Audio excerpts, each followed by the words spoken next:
अस्सलाम वालेकुम। उम्मीद है आप सब खैरियत से होंगे। I welcome you all to another episode of Medical Research and Writing Series. For all the new viewers, I am Dr. Umar and I am a pediatric surgeon with special interest in medical research and writing. Previous episodes में अभी तक हम सीख चुके हैं referencing tool के बारे में। हमने एंड नोट की कंप्लीट सीरीज कर ली है। उसके बाद हमने स्टार्ट किया था साइनॉप्सिस राइटिंग। साइनॉप्सिस राइटिंग को हम कंप्लीट कर चुके हैं, सिर्फ उसमें एक सैंपल साइज कैलकुलेशन रहती थी।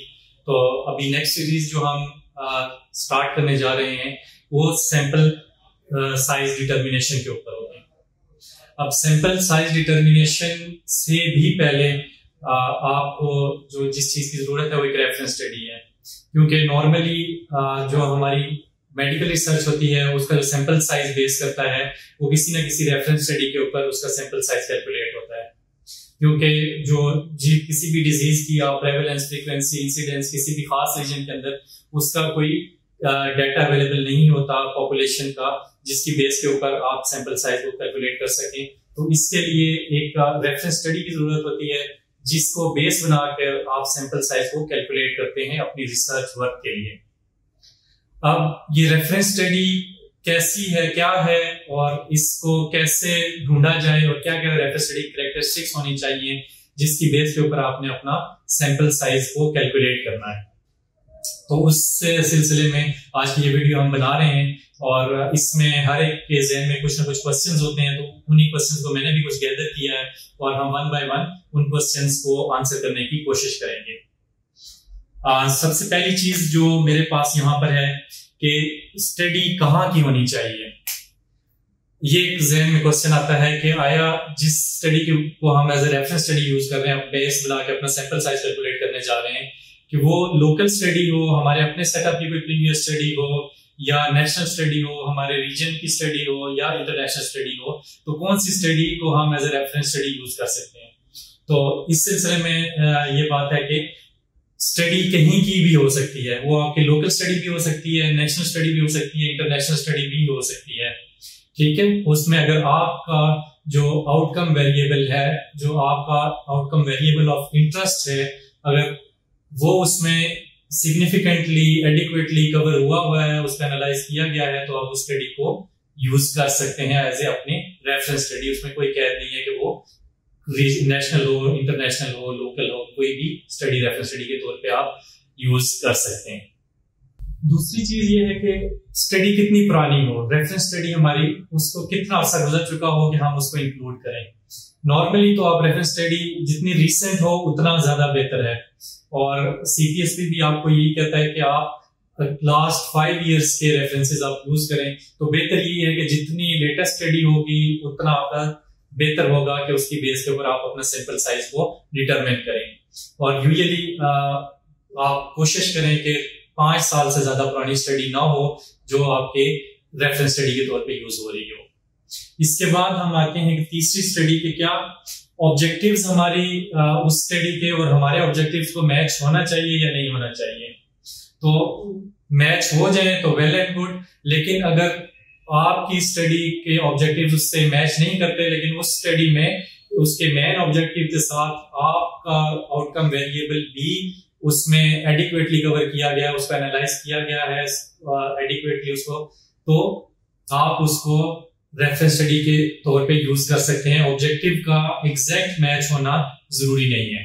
इंक्लूजन और एक्सक्लूजन क्राइटेरिया का कोई रोल है या नहीं है? तो इंक्लूजन और एक्सक्लूजन क्राइटेरिया का बिल्कुल रोल है। और अगर आपके इंक्लूजन और एक्सक्लूजन क्राइटेरिया रेफरेंस स्टडी के इंक्लूजन एक्सक्लूजन क्राइटेरिया से मैच कर रहे हैं तो ये बहुत अच्छी बात है कि आप उसी स्टडी को अपनी रेफरेंस स्टडी के तौर पे यूज करें। लेकिन अगर उसका एक्सक्लूजन क्राइटेरिया ये है कि वो फर्ज किया आप पीडियाट्रिक पॉपुलेशन के ऊपर किसी डिजीज की फ्रीक्वेंसी या प्रेवलेंस देखना चाह रहे हैं, इंसिडेंस देखना चाह रहे हैं, लेकिन आप जब रेफरेंस स्टडी का इंक्लूजन एक्सक्लूजन क्राइटेरिया देख रहे हैं तो उसने इस पॉपुलेशन को अपनी स्टडी के अंदर इंक्लूड ही नहीं किया हुआ। उसके एक्सक्लूजन क्राइटेरिया में यही है कि मैं पीडियाट्रिक पॉपुलेशन को एक्सक्लूड कर रहा हूं, तो ये फिर रेफरेंस स्टडी आपकी सैंपल डिटर्मिनेशन के लिए सूटेबल नहीं है।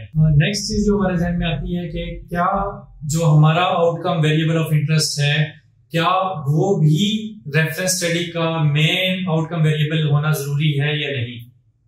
तो इसमें कोई जरूरी नहीं है कि जो आपकी रेफरेंस स्टडी है उसका भी मेन आउटकम वेरिएबल वही हो जो कि आपकी स्टडी का आउटकम वेरिएबल ऑफ इंटरेस्ट है, ये जरूरी नहीं है।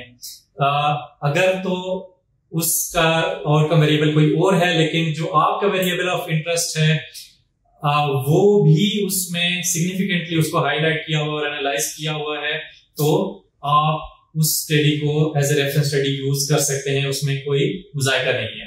इसके बाद नेक्स्ट चीज हमारे जहन में आती है कि क्या रेफरेंस स्टडी के रिजल्ट्स सिग्निफिकेंट होना जरूरी है, स्टैटिस्टिकली क्या उसकी सिग्निफिकेंस जरूरी है हमें रेफरेंस स्टडी के तौर पे उसको लेने के लिए।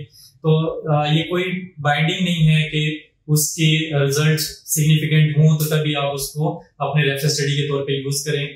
अगर वो सिग्निफिकेंट होते हैं तो वेल एंड गुड, नहीं होते तो तब भी आप उसको अपने रेफरेंस स्टडी के तौर पे यूज कर सकते हैं। और अगर सिग्निफिकेंट होंगे तो आपका जो सैंपल साइज है वो कम आएगा। नेक्स्ट इंपॉर्टेंट चीज है कि वेरिएबल टाइप, आपकी स्टडी का वेरिएबल टाइप और रेफरेंस स्टडी का वेरिएबल टाइप आपस में एक ही होना चाहिए।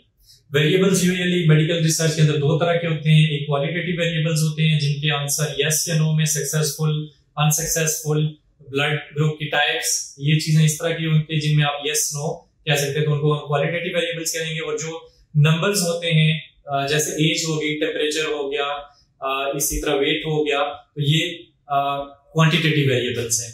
तो अगर आपने अपनी स्टडी में जो वेरिएबल आप यूज कर रहे हैं वो क्वालिटेटिव वेरिएबल है, तो रेफरेंस स्टडी का वेरिएबल भी क्वालिटेटिव ही होना चाहिए।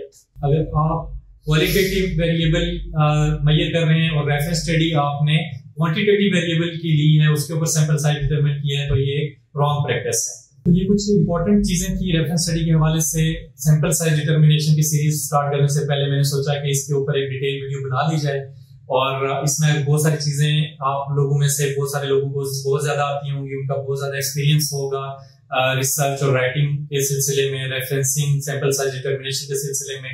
कोई और पॉइंट जो आपकी नजर में इंपॉर्टेंट है और ऐड होना चाहिए था इस वीडियो में, आप लोग कमेंट सेक्शन के अंदर उसको आप लिख सकते हैं। और बाकी लोग भी जो इस वीडियो को देख रहे हैं उनसे भी रिक्वेस्ट होगी कि आप इस वीडियो के साथ साथ कमेंट सेक्शन को भी लाजमी पढ़ें, कि उसमें भी आपके लिए कोई बेनिफिशियल इंफॉर्मेशन हो सकती है। तो आज के लिए इतना ही। उम्मीद है आपको आज की वीडियो पसंद आई होगी। नेक्स्ट वीडियो में आपसे मुलाकात होगी इंशाल्लाह। अपना बहुत ख्याल रखिएगा। अल्लाह हाफिज।